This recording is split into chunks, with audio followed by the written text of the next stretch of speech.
1980 সালে 11,90,00,000 টাকা ব্যয়ে 25,056টি জার্মানি টাকু স্থাপনের মধ্য দিয়ে যাত্রা শুরু করে দারওয়ানি টেক্সটাইল মিলস।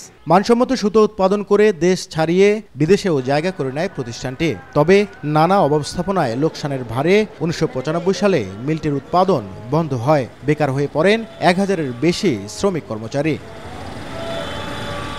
একই সময়ে 25,000 ভারতীয় টাকু নিয়ে চালু হয় দিনাজপুর টেক্সটাইল মিলস। উন্নত মানের 20, 32, 40, 60 এবং 80 কাউন্টের সুতো উৎপাদন করে মিলটি বহুবার দেশের সেরা বস্ত্রকলের তালিকায় উঠে আসে। কিন্তু 2008 সালে থেমে যায় উৎপাদন।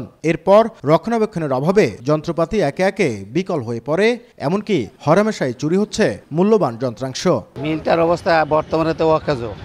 আমরা চাচ্ছি কি পুনরায় মিলটা আবার চালু হোক। এই মিলে যারা ঊর্ধ্বতন কর্মকর্তা রয়েছে তাদের সকলের ইশারায় এই মিলের বিভিন্ন রকমের যন্ত্রপাতিগুলো গোপনে বিক্রি করা হয়। যদি চালু হয় আসলে আমাদেরকে ঢাকা বা বাইরে গিয়ে কর্ম করতে হবে না। এই কর্মসংস্থানের জন্য পুরনো শিল্পগুলোকে চালু করতে হবে। একই অবস্থা কুড়িগ্রাম টেক্সটাইল মিলের। শুরুর দিকে লাভজনক হলেও অনিয়ম আর পুঁজি সংকটে 2011 সালে বন্ধ হয় উৎপাদন। পরবর্তীতে মিলটি লিজ দেয়া হয় বেসরকারি খাতে। তবে অর্থনীতিবিদদের মতে এসব ভারী শিল্প প্রতিষ্ঠানের মূল সমস্যাগুলো চিহ্নিত না করে শুধুমাত্র লোকসানের দোহাই দিয়ে বন্ধ করে দেয়া অর্থনীতির জন্য আত্মঘাতী। মালিক পক্ষ, শ্রমিক পক্ষ, ভোক্তা যারা রয়েছেন তাদের সঙ্গে কথা বলা যেতে পারে। পাবলিক প্রাইভেট পার্টনারশিপ যেগুলোতে আমাদের বিভিন্ন শিল্প কারখানা পুনরুজ্জীবিত করার যে প্রকল্প রয়েছে সেটিকে সচল করা। সংশ্লিষ্টরা মনে করেন সুপরিকল্পিত উদ্যোগ নেওয়া গেলে প্রাণ ফেরানো সম্ভব মৃতপ্রায় শিল্প প্রতিষ্ঠানগুলো, যা ইতিবাচক ভূমিকা রাখবে দেশের সার্বিক অর্থনীতিতে।